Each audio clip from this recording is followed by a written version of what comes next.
Bushcraft 101, page 148. Dakota fire hole. The diagram, it shows the dude cooking meat up on the surface. Looks like he has a log across the ground or above the fire. The fire is in the ground. There's a 6-inch by 14-inch opening on the top where he's cooking. He has dug about a foot down where the fire is at.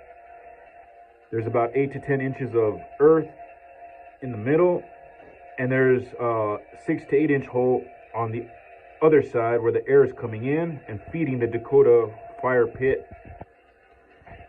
This type of fire has advantages and disadvantages. It will burn very hot.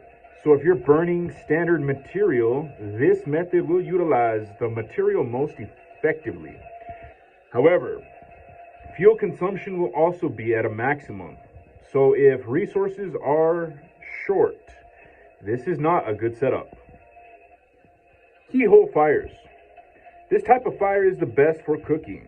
To set up a keyhole fire pit, dig a small hole for your fire. How deep will depend on the size of the fire you want. At the front of this hole, you will dig a trench at the same depth as the fire hole, so you can drag coals from the heart of the fire to create a cooking area over the trench.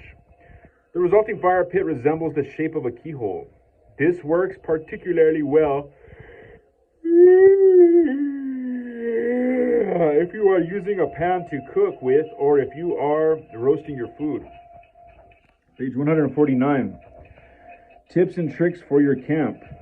Number 1. If your shelter location does not have good drainage because of the environment and you cannot get yourself off the ground, you can trench around your shelter to guide water runoff. Number 2. Old files are generally tempered very hard and will make passable fire steel for flint and steel ignition. If you grind off the edges, when doing this, be sure to take it slow and dip the file in cool water to preserve its temper. Number 3, after your fire has been kindled and you are working to make it sustainable, never add fuel until the flames are above the current level of fuel. Number 4, always use green sticks and wood when building tools such as rotisseries for cooking. Never use resinous wood such as pine. Instead, use hardwood such as hickory or ash. Number 5, coating ironwork such as fire steels with beeswax when hot will help preserve them and prevent rust. End of page.